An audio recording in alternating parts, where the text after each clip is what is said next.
तो हेलो बच्चों, class seventh वालों के लिए ये वीडियो है। उनकी साइंस का चैप्टर नंबर 3 है जिसका नाम है ट्रांसपोर्टेशन ऑफ सब्सटेंसेस। 2 चैप्टर आपके करा दिए गए हैं, ये तीसरा चैप्टर है। इस चैप्टर की एक्सरसाइज आज अपलोड कर देंगे, व्हाट्सएप पे ही कर देंगे। और आपको ये देखना है, समझना है ट्रांसपोर्टेशन ऑफ सब्सटेंसेस क्या कहलाता है। तो ट्रांसपोर्टेशन आप लोग जानते होंगे, एक्चुअली यातायात या परिवहन के नाम से ट्रक वरक चल रहे एक जगह से दूसरी जगह चीज़ों को ट्रांसपोर्ट करते हैं, तो आप इस नाम से जानते होंगे।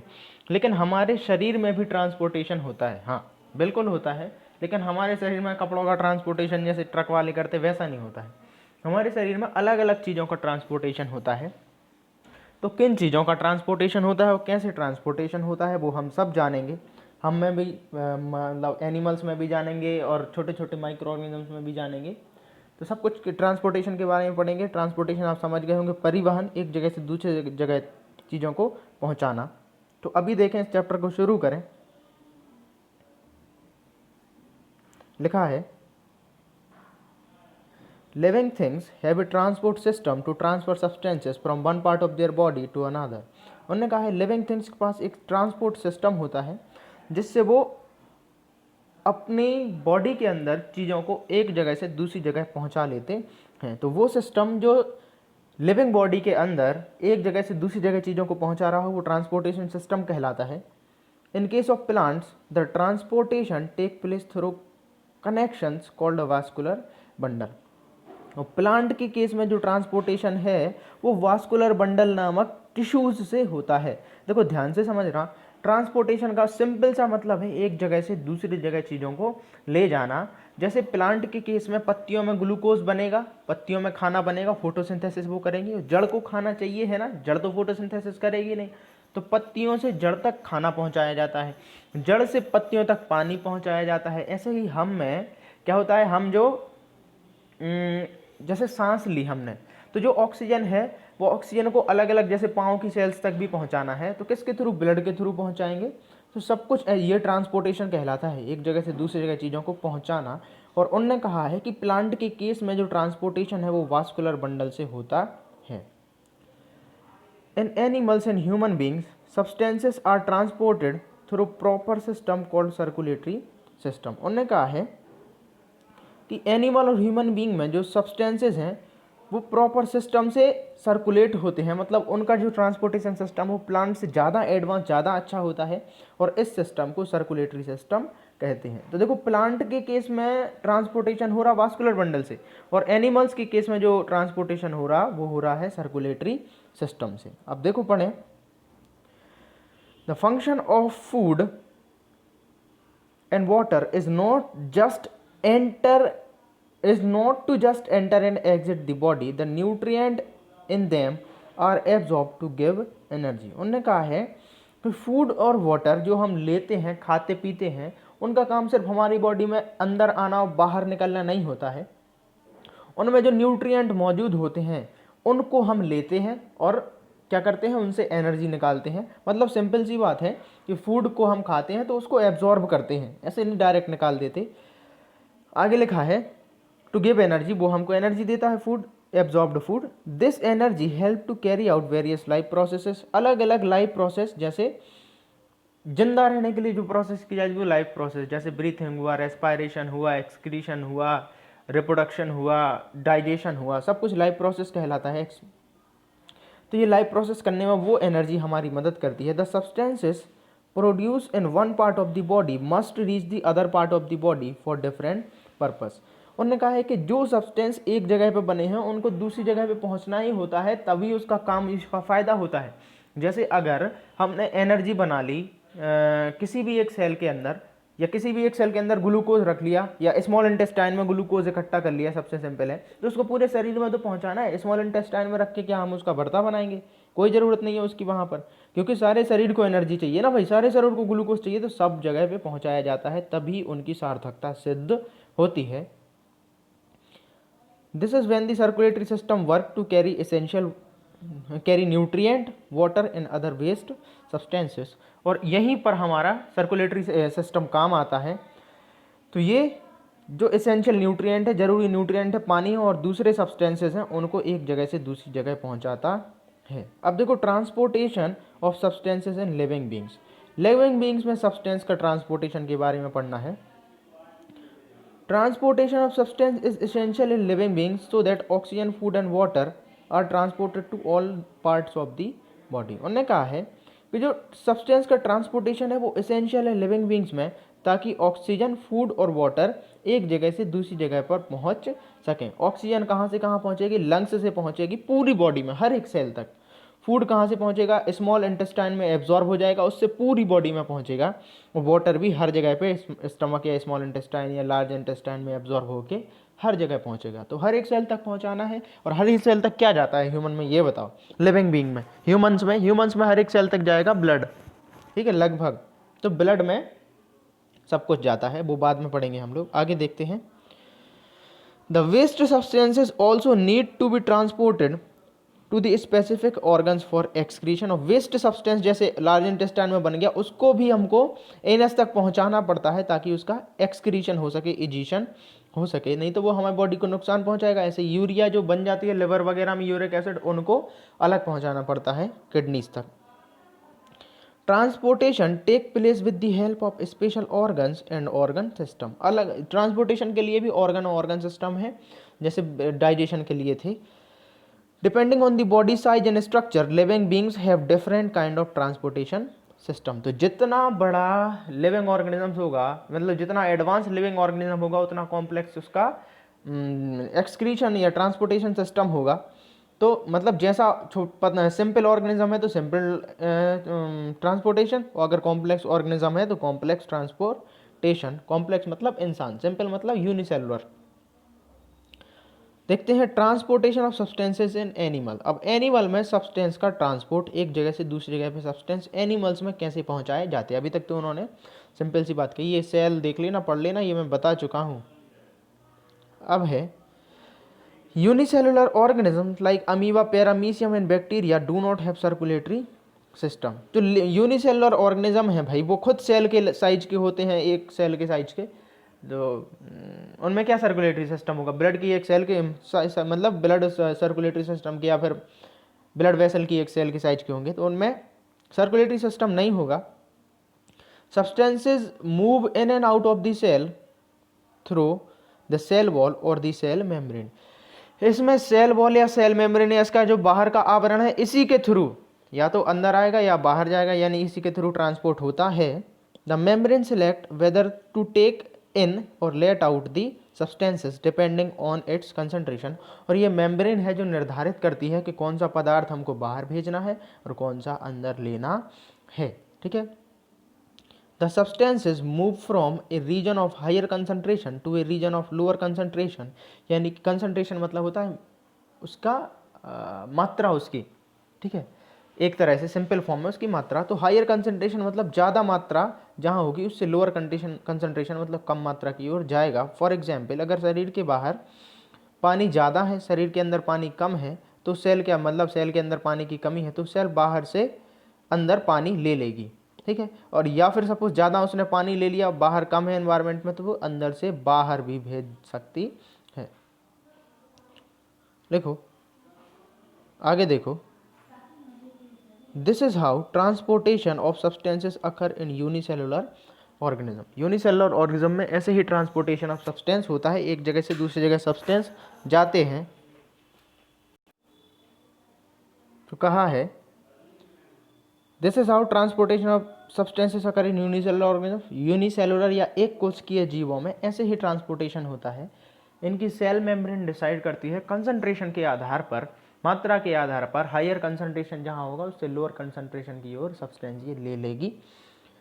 ऐसे यूनिसेलुलर ऑर्गेनिज्म में ट्रांसपोर्टेशन हो जाएगा, इसको डिफ्यूजन कहते हैं। तो डिफ्यूजन क्या होता है? The movement of substances from their higher concentration level to their lower concentration level through a membrane और through semi permeable membrane is called diffusion. अगर कोई पूछे तो बेधड़क बता देना, यही चिपका देना। आगे लिखा है nutrient reach every part of the cell. Nutrient cell के हर एक पार्ट तक पहुंचते हैं। In aquatic organisms including some multicellular organisms like sponges या sponge jellyfish and hydra, the oxygen and nutrient are dissolved in water and are used. As the water moves out, it carries waste substances like CO2 through diffusion from the surface of their body. उन्होंने simply कहा है कि जो स्पॉन्ग, jellyfish या hydra जैसे substances होते हैं, इनमें स्पेशल एक्सक्रीशन के लिए कोई सिस्टम नहीं या ट्रांसपोर्टेशन के लिए सिस्टम नहीं होता है। इनमें क्या होता है, ये जो पानी के अंदर होते हैं तो पानी में घुली जो ऑक्सीजन है, जब पानी पीते हैं या पानी अंदर लेते हैं तो उनसे घुली ऑक्सीजन अपने अंदर ले लेते हैं, और जब ये पानी को छोड़ देते हैं अपने स्किन के थ्रू तो उसके थ्रू ही वेस्ट मटेरियल को निकाल देते हैं या कार्बन डाइऑक्साइड को निकाल देते हैं। अब मेन टॉपिक आया है transportation of substances in human beings में सब्सटेंसेस का ट्रांसपोर्टेशन हमको पढ़ना है।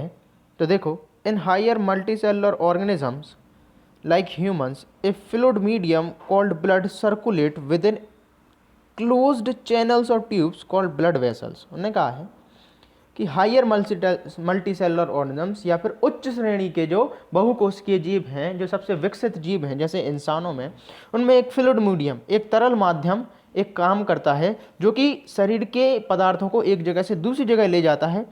ठीक, उसको ब्लड कहते हैं। और ब्लड किन के अंदर बहता है? ब्लड एक चैनल के थ्रू, कुछ नलकाओं के थ्रू बहता है या उनके अंदर बहता है, उसको हम ब्लड वेसल भी कहते हैं। These blood vessel form a network through out our body. और ये ब्लड वेसल क्या करती हैं? अवर बॉडी या हमारी बॉडी के थ्रू आउट नेटवर्क बनाती हैं, पूरी बॉडी में एक नेटवर्क, एक जाला सा बनाती हैं। The transportation system in human is known as the circulatory system. और ह्यूमन के केस में जो ट्रांसपोर्टेशन सिस्टम है वो अपने आप में उसका अलग नाम है, उसको सर्कुलेटरी सिस्टम कहते हैं। उसमें हार्ट, ब्लड वेसल्स वगैरह आती हैं। Its function is to transport blood carrying gases, nutrient and waste to different part of the body. उन्होंने कहा है इसका फंक्शन क्या होता है?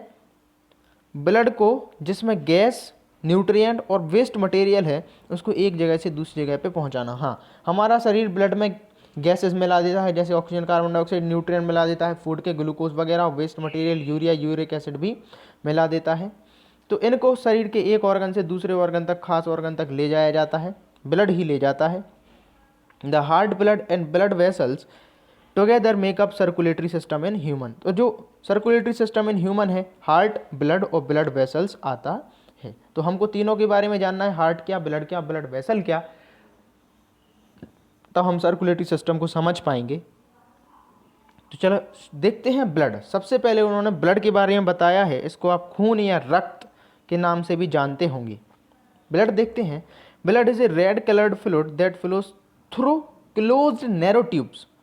उन्होंने कहा है कि ब्लड एक लाल रंग का तरल पदार्थ है जो कि बंद सकरी ट्यूब या नलिकाओं से घूमता है। देखो, हमारा शरीर में आप कहीं से भी काट दो उसको, पैनी धारदार ब्लेड वगैरह से, तो खून निकल आएगा। इसका मतलब है खून भरा हुआ है शरीर के अंदर, जैसे एक गुब्बारे में पानी भरा होता है। बिल्कुल नहीं, पूरी बॉडी में खून भरा तो है, लेकिन वो खाली इधर उधर नहीं दौड़ रहा है, वो एक अलग से पाइपलाइंस डली हैं उसके लिए, जिनको हम ब्लड वेसल्स कहते हैं।